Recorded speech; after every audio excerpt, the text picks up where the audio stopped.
இந்த விஞ்ஞானம், இந்த நாசா நிறுவனம் ஆண்டவராய் இயேசு கிறிஸ்துவினுடைய வருகை நம்புகிறது. நீ நம்பிக்கொண்டிருக்கிறாயா? எபிரேயர் 10வது அதிகாரம் 37வது வசனத்திலே வருகிறவர் இன்னும் கொஞ்ச காலத்திலே வருவார், அவர் தாமதம் பண்ணார். ஆமென்.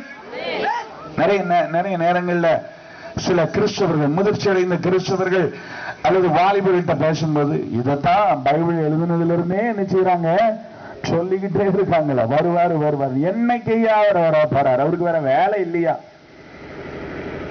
ஏளனமாய் கிறிஸ்து நமக்கு தெளிவாய் சொல்லி போன அவருடைய போதனைகளை குறித்த பயம் இல்லாதபடி ஏளனமாய் கர்த்தருடைய வருகையை நினைக்கிற ஒரு கூட்டம் ஜனங்கள் ஏனையா கிறிஸ்தவர்களும் வாழ்ந்து கொண்டிருக்கிறார்கள். 2 பேதுரு 3வது அதிகாரம் 9வது வசனத்தை நீங்கள் வாசிப்பீர்கள் என்றால், தாமதிக்கிறார் என்று சிலர் எண்ணுகிறபடி கர்த்தர் தமது வாக்குத்தத்தத்தை குறித்து தாமதமாகிறாமல் ஒருவரும் கெட்டு போகாமல் எல்லாரும் மனம் திரும்ப வேண்டும் என்று விரும்பி நம்ம நீடிய பொறுமையுள்ளவராயிருக்கிறாராம். அல்லேலூயா, அல்லேலூயா. உண்மையில் அவன் நீடிய பொறுமையாய் இருக்கிறதின் நிமித்தமாய்த்தான், நீ மனம் திரும்ப வேண்டும் என்பதற்காகத்தான், உன்னுடைய பாவமான வழிகளை நீ விட்டுவிட வேண்டும் என்பதற்காகத்தான் ஆண்டவர் அவருடைய வருகையை அவர் தாமதப்படுத்திக் கொண்டிருக்கிறார். ஆண்டவராய் இயேசு கிறிஸ்து உயிர்த்தெழுந்த பின்பு அவர் பரலோகத்திற்கு எடுத்துக் கொள்ளப்படும் போது சீஷர்கள் வானத்தை அண்ணார்ந்து பார்த்துக் கொண்டிருக்கிறார்கள். மேலே அவர் ஏறி சொல்லுவதை, ஐயோ இதுவரை எங்களுக்கு ஆதரவாய் இருந்தாரே, எங்களை போஷித்தாரே, எங்களை நடத்தின தெய்வம் அல்லவா, எங்களை விட்டுவிட்டு வானத்திற்கு போகிறாரே என்று சொல்லும் போது அந்த தூதர்கள் சொன்ன ஒரு நல்ல ஒரு வார்த்தை என்ன தெரியுமா?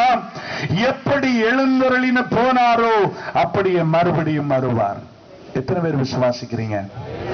இயேசு வரப்போறாரு, அவர் வருகிறார் என்று விசுவாசிக்கிறவங்க மாத்திரம் கரத்தை உயர்த்தி ஒரு அல்லேலூயா சொல்லுங்க பாப்போம். ஹல்லேலூயா, ஹல்லேலூயா. உயர்த்தப்பட்ட கரங்களுக்காக இருதயத்தின் ஆழத்திலிருந்து நான் ஆண்டவரை நன்றியோடு துதிக்கிறேன். எனக்கு அன்பான தேவ ஜனமே, இந்த ஊழியர்களுடைய பாரம் என்ன தெரியுமா? எங்களுடைய பாரம் என்ன தெரியுமா? அவருடைய வருகையிலே நாங்கள் மாத்திரமல்ல, நீங்கள் ஒருவரும் கைவிட்டு விடப்படக்கூடாது. ஹல்லேலூயா, ஹல்லேலூயா, ஹல்லேலூயா. எனக்கு அன்பான தேவ ஜனமே, 2 பேதுரு 3வது அதிகாரத்தினுடைய 11வது வசனத்தை வாசிப்போம் என்றால் இவ்விதமாக எழுதப்பட்டிருக்கிறது. வாசிக்கலாம். இப்படி எல்லாமே அழிய போகிறபடினாலே நீங்கள் எப்படிப்பட்ட பரிசுத்த நடக்கையும் தேவ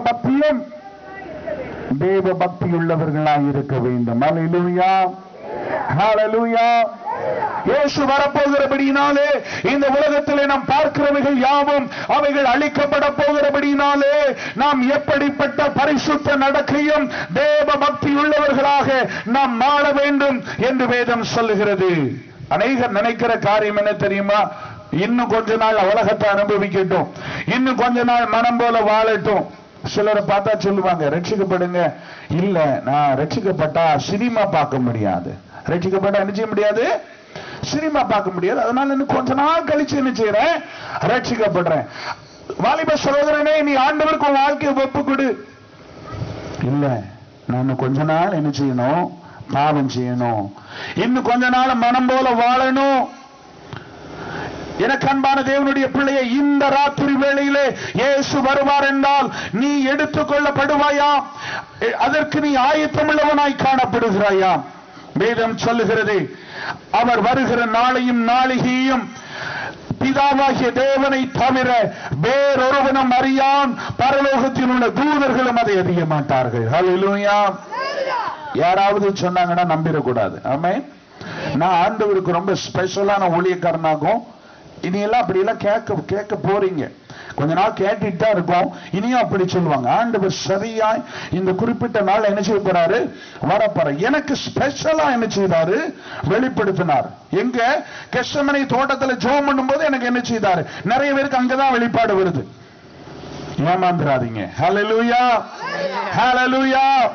பிதாவாகிய தேவனை தவிர வேறொருவரும் என் ஆண்டவராய் இயேசு கிறிஸ்துவினுடைய வருகையை அறியாமல் இருக்கிறபடினாலே அவருடைய வருகைக்கு நீ எப்பொழுதும் ஆயத்தமுள்ளவராய் நீ வாழ வேண்டும். எபிரேயர் 12வது அதிகாரத்தினுடைய 1வது வசனத்தை வாசித்து நாம் ஜெபித்து முடிக்கப் போகிறோம்.